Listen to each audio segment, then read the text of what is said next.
Հայ ազգային կոնգրես կուսակցության նախընտրական ծրագրի համաձայն Հայաստանի տուրիզմը պետք է զարգացնել պետության եւ մասնավոր հատվածի ռազմավարական գործընկերությամբ։ ՀԱԿ կուսակցության նպատակն է ենթակառուցվածքների բարելավման միջոցով խթանել էկո-բժշկական, պատմամշակութային, գինու եւ արկածային ուղղությունները։ ՀԱԿ նախընտրական ծրագրում նշված է, որ հյուրատների կառուցմանն ուղղված ներդրումները կազատվեն հարկերից խոշոր ներդրողների համար մինչև 10-ից 20%, իսկ փոքր եւ միջին հյուրատների համար ներդրումների մինչև 50% վերադարձ։ ՀԱԿ նախընտրական ծրագրով զբոսաշրջության զարգացման կարևոր կենտրոններից մեկը լինելու է նաև Լոռու մարզի Աղթալա համայնքը։ Սկսեցինք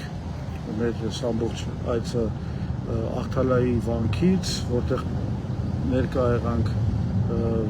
ժամերկությանը, պետք է լուծել քաղաքի Աղթալայի այս շրջանի տնտեսական դիվերսիֆիկացիայի խնդիրը, մասնավորապես զարգացնել туриզմը։ Աղթալայում ըստ Զուրաբյանի սննդի մթերքի արտադրության սերտիֆիկացման խնդիր կա։ Կոչամբարները, այս աղտոտվածությունը հողի վերում են այնպեսի մի վիճակի, որ շատ դժվար է սերտիֆիկացիա անել ու գյուղամթերքը չեն կարողանում նորմալ